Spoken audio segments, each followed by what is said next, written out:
the horror flick Digger did Super 6 Big Mitch. And I'm kicking in those, roll 3 O's. And I'm breaking 28 101s because we Vegas sons. It's the Chronicles. And you in the Meadowlands. Yeah, you in the Meadows, man. And you already know what made me. 530. What that mean? Oh, that boy's a desert baby. Oh, yeah. Boom. Yeah. Hubba dub scrub, 22-inch gold Dana Danes, and Big Bolo Yang. I can never sit on the claims, man. Welcome to Vegas Chronicles with the whole Super 6, Mr. Digger, Ditch Big Mitch. And today, like any other day, man, y'all know what we do today. What we do? We kick actual factuals. With what? With no additives and no preservatives. Like what? Like summer sausages and crackers. You already know. Hey, people been trying to get me to put music to my intro. I kind of like it raw and uncut, though. Like summer sausages and crackers. You know what I mean? It's authentic. Man, I'm from Vegas, man. We got our own lingo, man. We don't follow behind people, man. We set trends. You know what I mean? We don't follow them. So I'm going to keep this as is, man. My people love it. So, but welcome to Vegas Chronicles, man. Let's jump right off into it. Tomorrow, be there or be square. 10 to 2, backpack giveaway. Circle Park on Concord, Vegas Heights. Bring your children out. We got backpacks. We're going to be raffling off a bike. We got shoes. We got all kind of school supplies. We got newborn pajamas. We got ponchos for the rain for the children. We got so much. We got shirts, man. I got a whole box. I got almost 1,000 shirts, man. Little kids shirts, boys and girls, Hanes, different type of designers. You know what I mean? Just come and get it. You know, bring your children. Come and get it, you know? And if y'all can stay, I want to say something to you. You know? I want to say something to you. So if you come out there to support me and support the children, man, you know, if y'all can stay and hang out a little bit, I would like to address y'all and the children, you know? Because we're going to make this a norm, a daily norm, and we're going to retake back our children. You know? We're gonna fight. You know? And everybody that stand with me, trust and believe. The same way we put our energy and effort in tearing our communities and destroying our communities, let's do that in getting our kids. Let's put the same energy in getting our kids out the street. That's all I'm saying. Now, if you're a real rider and you really about that ta-ta and y'all really stumped down, then y'all go heed this call because it's time. And I'm making the call. It's time to get our kids out these streets. Everything you see going on around you, from the animals leaving, you see what's going on in the Yellowstone Park? The animals are fleeing. Something major is about to happen. I've been saying that. If you go back and you look at my videos, I've been saying that something is on the verge of happening that's going to be catastrophic. But we going around, you know, life, you know, like we blind to the fact, man. But I'm telling you, it's time we got to get our kids out the streets. I'm pushing the line for positivity. Those that stand with me, go stand with me. Those that don't, they not. But that's how God doing it, man. He's separating the good from the bad. He's separating his followers from the fake. He's separating the real from the false, man. So when he make the call, his people go ahead. You know, so my thing is, you know, if you show up, please just hang out so I can address the crowd, man, because it's time. And I want other people to come out and speak their truths because it's time. It's time. We have to. And this is for our survival as a people, as a culture, as a race. It's time. But let me get off into the stories. You know, I answer questions. And somebody asked me, and I'm gonna go over this real fast. Somebody asked me, what do I think we should do to prepare ourselves for what they feel is a purge that's already been taking place? And I got to be honest with you, I got to agree. It is a purge. And I believe that if we don't start preparing ourselves, we're going to perish, man. Because whether you know it or not, if one thing people not really keen in on, and unfortunately, me being a person that's been incarcerated most of his life, I've gotten used to being able to read situations, read my environment. And I got other issues that I don't talk about, but it helps with me. It brings the acuteness to my awareness to where it's at. And what I've noticed is that I feel like I'm amongst people, but I feel like people leaving. And I don't think people really realize what's going on. The people that got money And the people that got the resources, they're fleeing the rural areas. They're fleeing. Where they going? Where they leaving to? Where they going? They're going into the outskirts, up into the mountains. Some going overseas, but why they leaving? And they doing it quietly. They taking everything, they undoing everything, and they doing it quietly. And they gonna leave us here to fend for ourselves. You remember that? The people that got money the same way they did in California when them fires broke out, it was a lot of people. The way they couldn't save them homes because they wasn't ready for what happened, they not going to be ready for what's about to take place too, and they going to leave us stranded. And I'm going to tell you something. In the Bible, it said the meek shall inherit the earth. And what that means is that we have been so pacified. We sit in our communities watching TV, drinking, getting, big, fat, all that old stuff, dumbing ourselves down, taking medications, doing drugs, and all these ungodly things, and putting ourselves in a state of duress. You see, we've been disconnected from spirituality, disconnected from God, disconnected from our families, disconnected from ourselves. You see? And what's going to happen is when the lights go out, because we so accustomed to having a phone in our face, we so accustomed to being able to come in somewhere, turn on the light, go over there, turn on the water, use the restroom, flush it. We so complacent. But when that is disrupted, when your lights don't come on, when your phone don't work, when your toilet don't flush, what then? Because that's gonna happen. Just because you can't perceive it or see it, that don't mean it ain't. People didn't see that hot sauce coming. Next thing you know, we was wearing masks. So when this happened, you know what's gonna happen? People like us that's so used to being able to go to the store and buy water, when you can't do that, or when you can't go to the gas station and get gas, what then? Some of us is gonna lose our mind because we're not gonna be used to that. But see, that goes back to the term I just used when I said God said the meek shall inherit the earth. Who is the meek?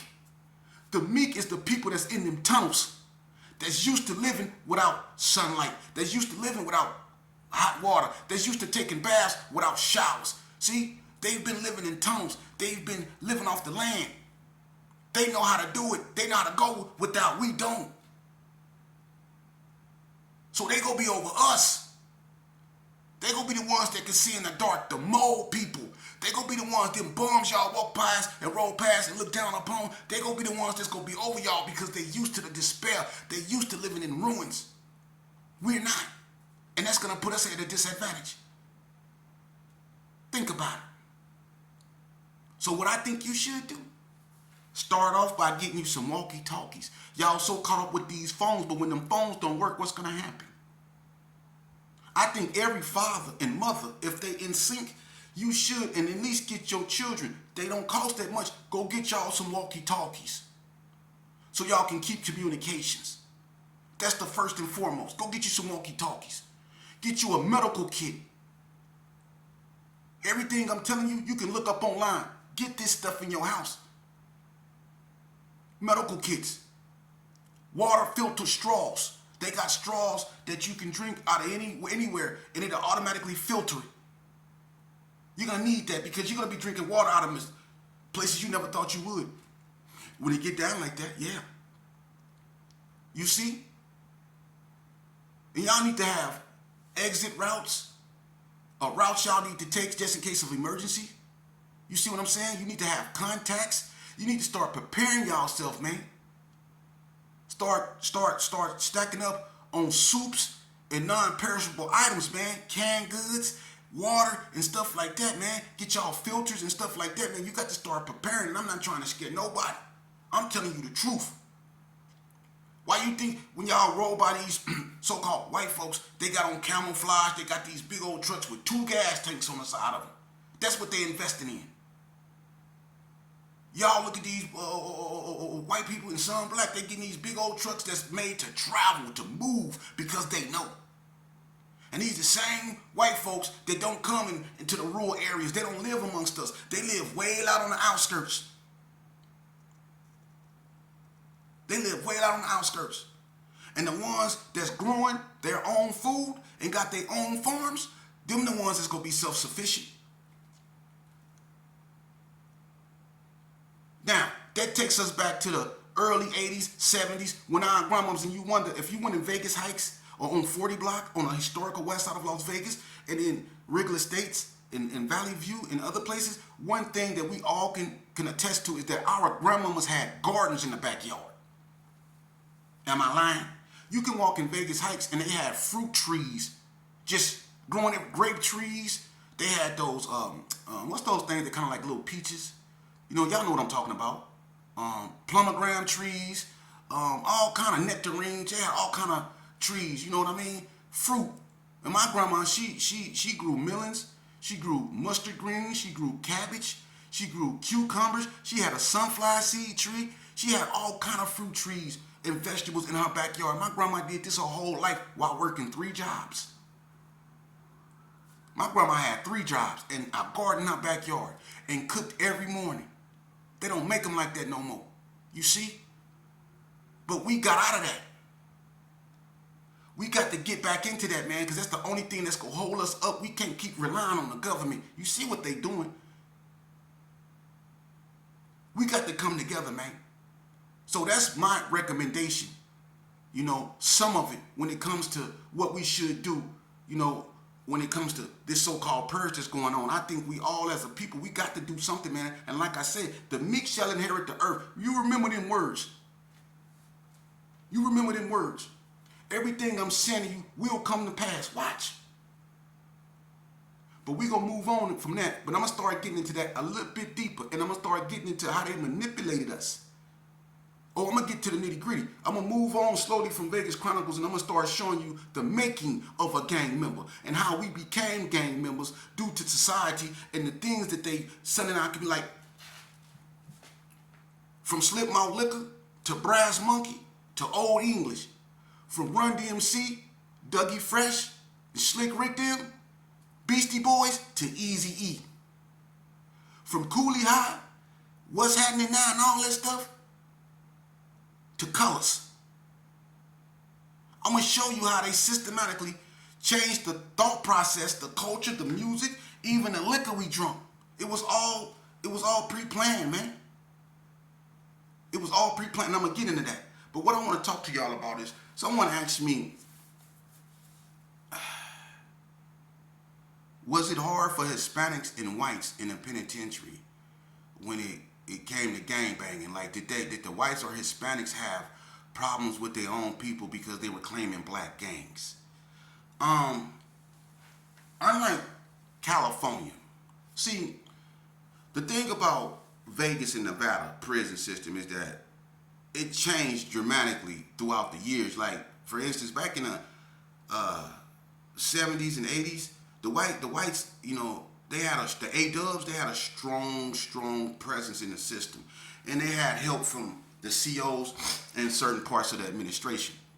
For instance, the situation that happened at NNCC when the brothers lost their lives in the kitchen, you know, and all the brothers, you know, knew that something was going to go down the night before, so they decided not to go to the chow hall.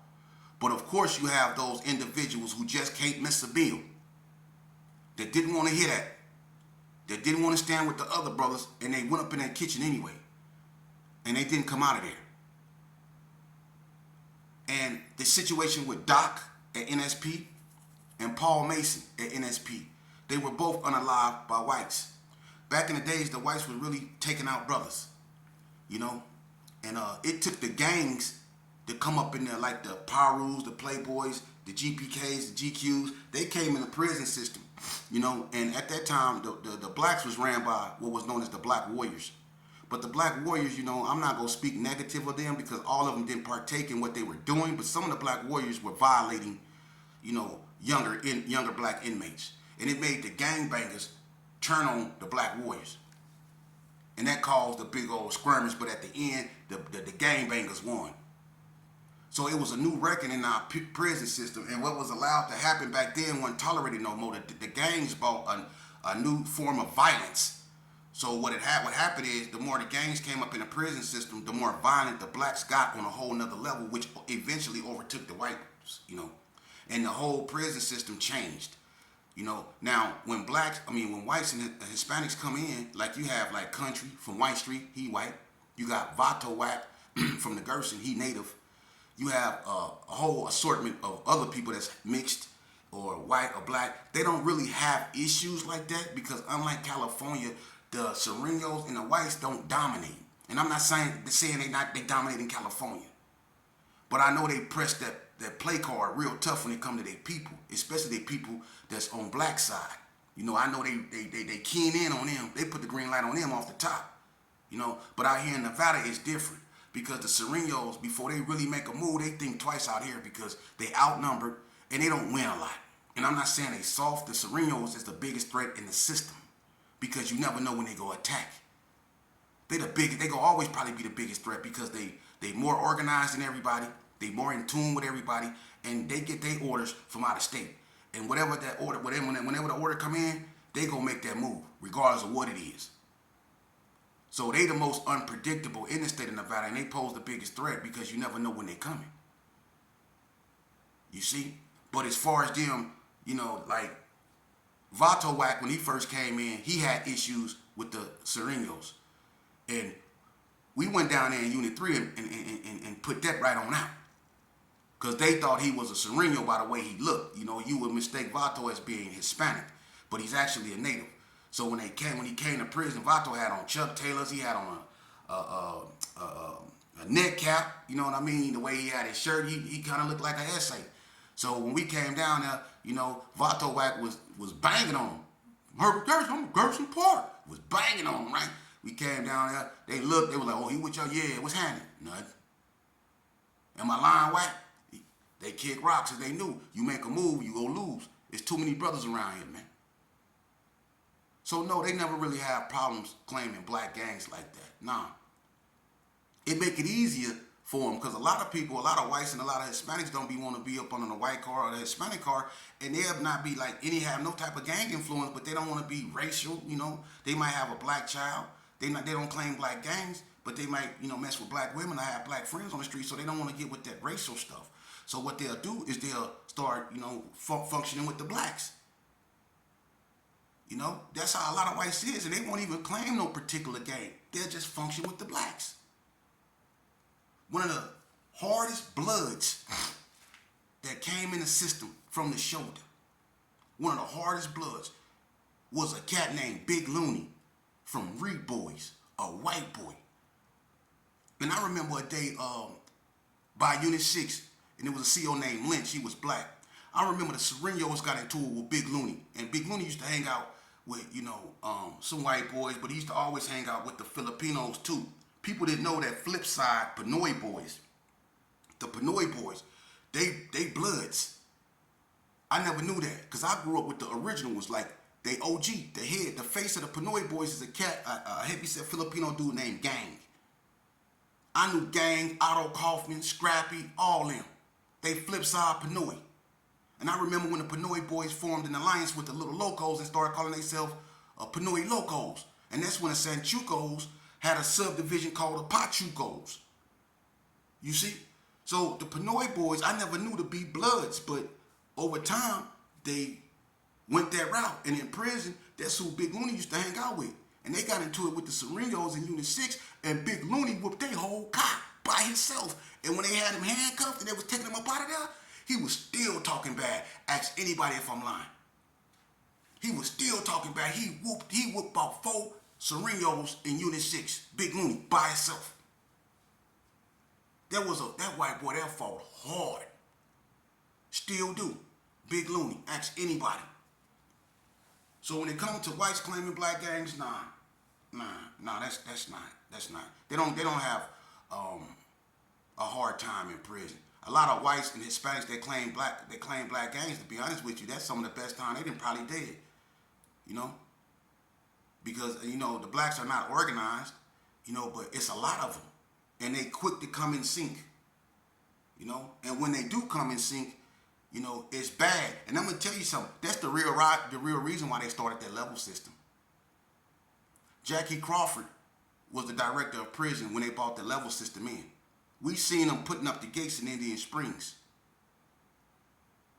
She did that because it's so many blacks before High Desert. Lovelock was kind of newer, but at this time, Indian Springs was the biggest yard. it was so many riots on that yard between, the blacks, gangs, but the racial riots. It was so many riots with the. I was on the Indian Spring yard so many times, and my longest stint was probably like 5.5 years on that yard. And within that 5.5 years, we didn't have so many riots with the Serenos, on that yard, man. But it was so many blacks, you know.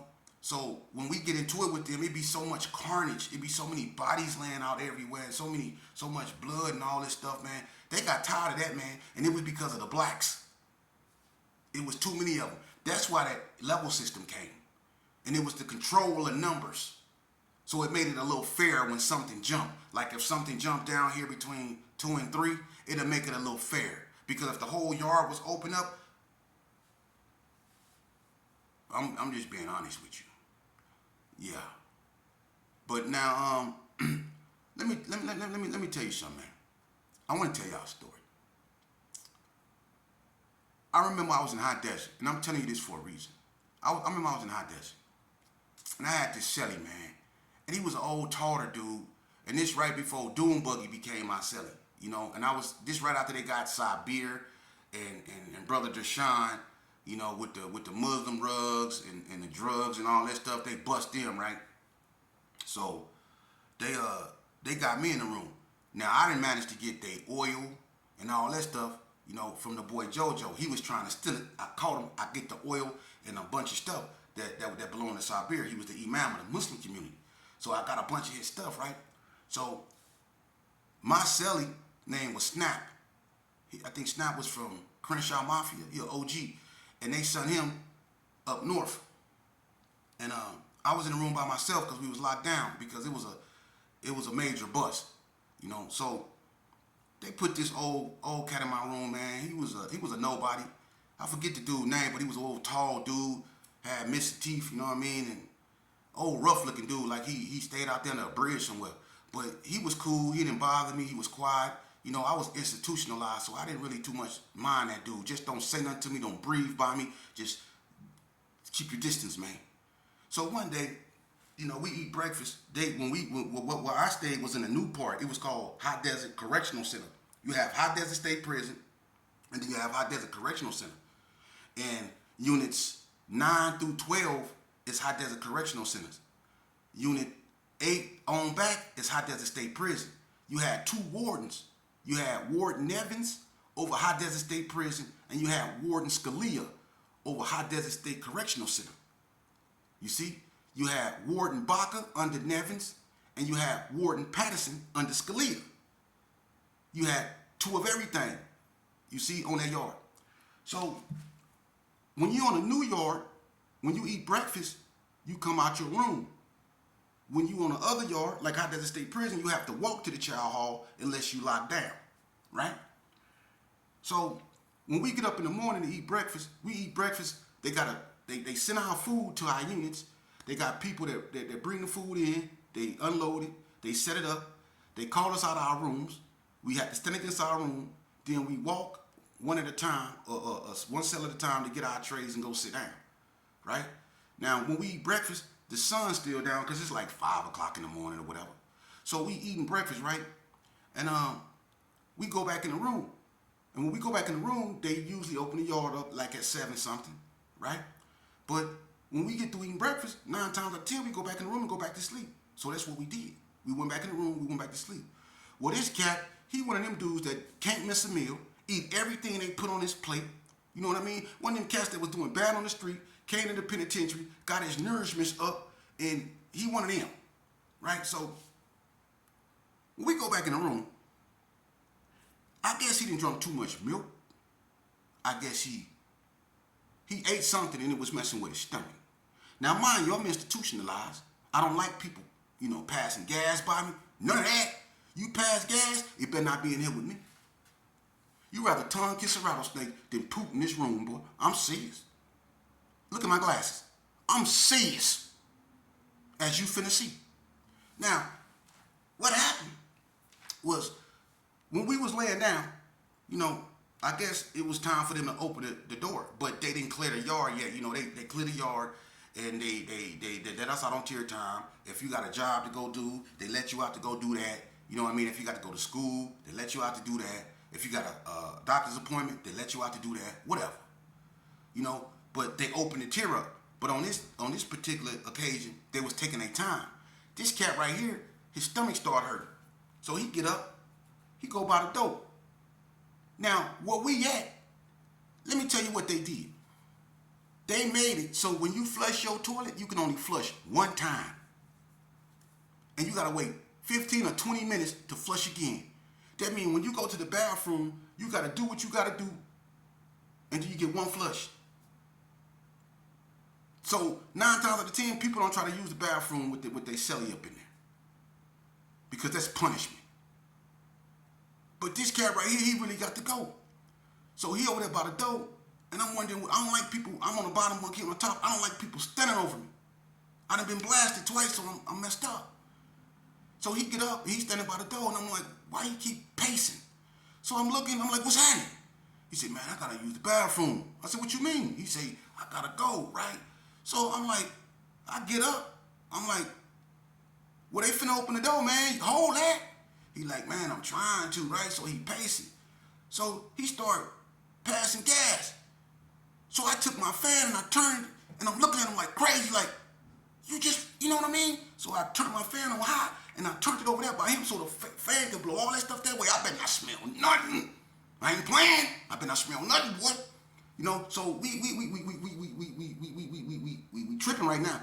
You know, so now I'm mad. I'm sitting up in front of my TV now. He got to use the bathroom and he pacing. And I'm telling myself, why you keep moving, boy?